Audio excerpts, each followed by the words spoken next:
Evangelho de Jesus, conforme escreveu Lucas, capítulo de número 1, verso de número 80, diz: E o menino crescia e se robustecia em espírito, e esteve no deserto até o dia em que havia de mostrar-se a Israel.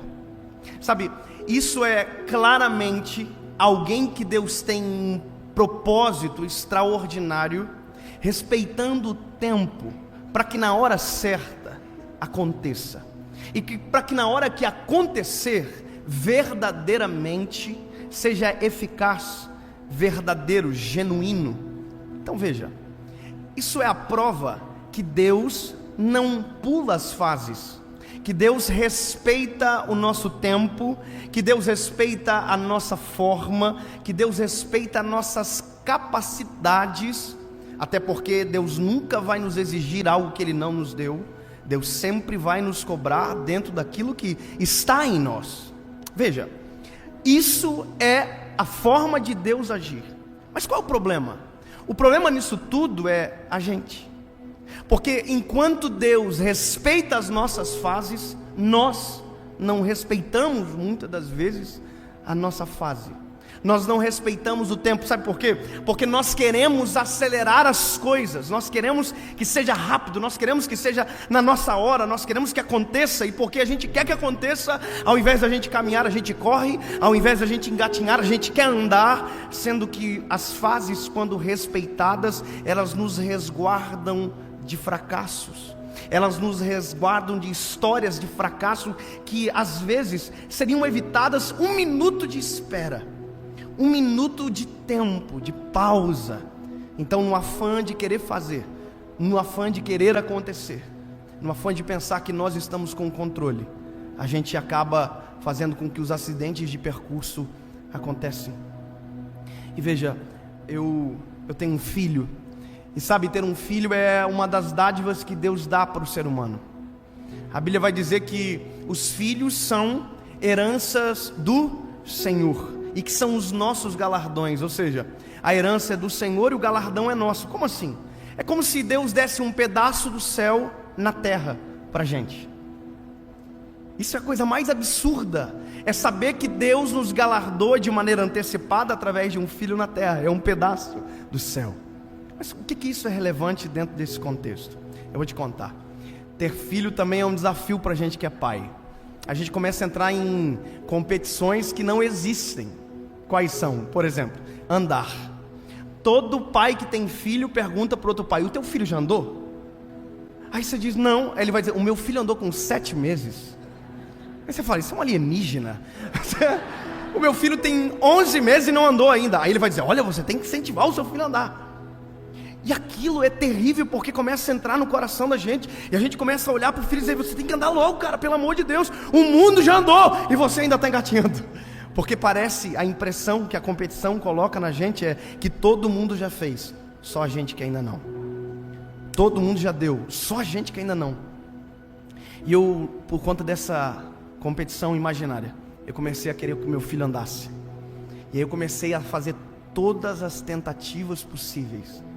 E é engraçado porque quando a gente quer, ele não quer. Quando a gente não quer, ele quer. E é engraçado porque eu comecei a treiná-lo e descobri que eu estava colocando ele em risco, porque ele não sabe cair ainda. Então não tem como ensinar alguém a andar antes de ensinar ele a cair. Sabe o que eu descobri? O meu filho não tem defesa, não tem um reflexo ainda. Agora já está tendo, mas há alguns dias atrás não tinha. Se ele caísse, ele caía de frente, não colocava as mãozinhas, eu tinha que segurar, porque ele batia com o rosto. Se ele caísse para trás, ele não colocava os bracinhos para trás, ele caía com tudo, e se eu não segurasse, ele batia a cabeça. Então eu descobri uma coisa: antes de o meu filho andar, eu tenho que deixar ele aprender a cair. Porque o risco, sabe qual é?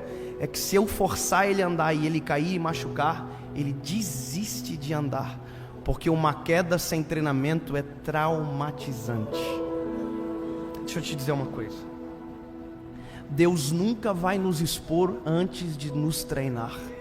Se não aconteceu ainda algo que Deus preparou para você viver, não aconteceu exatamente porque você não está preparado para o risco da onde Ele vai colocar você, aonde Ele vai te inserir. Pensa o seguinte: se você está caminhando e de repente você quer correr e não estiver com o caminho, o tênis, o treinamento adequado, a queda traumatiza você, e ao invés de andar, que é o que você fazia um tempo atrás, nem isso você consegue mais. Sabe o que eu acho interessante? A Bíblia vai dizer que antes de João Batista ser a voz que clamava no deserto, ele estava em silêncio, crescendo, enrobustecendo. Sabe o que é isso? É força de dentro para fora. Estava no deserto, o ministério dele seria no deserto, mas enquanto o ministério não está acontecendo no deserto, ele está no deserto em silêncio. Sabe, nós precisamos entender as fases, porque o problema, sabe qual é?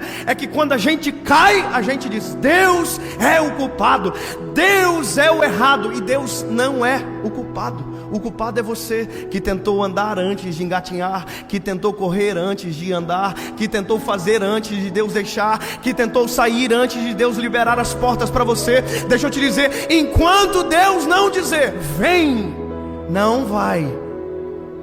Enquanto Deus não quiser, não queira, porque quem determina o tempo e as estações da nossa vida são o Senhor. Eu quero contar algo pessoal, que parece até irrelevante talvez, mas sabe, todo pregador tem um sonho, e o meu sonho era pregar na Lagoinha, Belo Horizonte. Meu sonho era pregar na Lagoinha, Belo Horizonte. E um dia eu liguei para um amigo meu que tinha um contato, que tinha outro contato, que tinha outro contato, e disse: por favor, me ajuda a pregar naquela igreja. E durante um mês ele correu lá, que não sei o que ele fez, mas ele conseguiu que eu pregasse numa congregação de uma das Lagoinhas de Belo Horizonte. É como se fosse assim, o acesso. Ele ligou para mim e disse: David, eu consegui, você vai pregar lá. E eu, que bênção, cara, valeu, obrigado. E aí eu fiquei feliz, fiquei contente. E quando eu desliguei o telefone, disse: meu amor, o Espírito Santo, antes de eu terminar a frase, disse no meu coração: não vá. Ai, meu Deus do céu, estou ficando um pouco louco aqui, olha, com licença. O Espírito Santo falou assim: quer tomar conta do seu ministério? Quer fazer aquilo que eu, no tempo certo, vou fazer? Eu quase disse: quero. Porque a gente é ser humano, a gente gosta de desafios que não foram preparados para nós.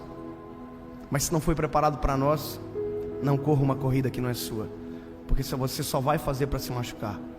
Me lembro que eu falei para minha esposa: amor, olha, conseguiu, mas Deus está falando comigo que não. A minha esposa é crente, irmão, é crente de dar agonia na gente, porque mulher serve para isso, para equilibrar o homem. Ela olhou para mim e disse: amor, não vá. Falei: mais um, 2-0. Aí liguei para o rapaz e disse: irmão, obrigado por todo o esforço que você fez, mas eu não posso ir, porque o Senhor disse que eu não devo. Ele ficou chateado, desligou o telefone, e eu não fui. Era só isso. Só não fui. Sabe qual é o problema nosso também? Eu vou terminar dizendo isso para você. A gente quer que, porque não foi, então foi honrado em outro lugar. Não, só não fui. Por quê?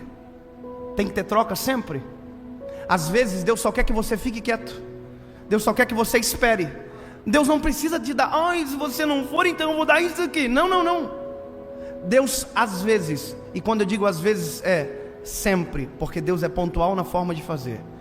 Espere, cresça, amadureça, porque na hora certa eu te apresento a Israel.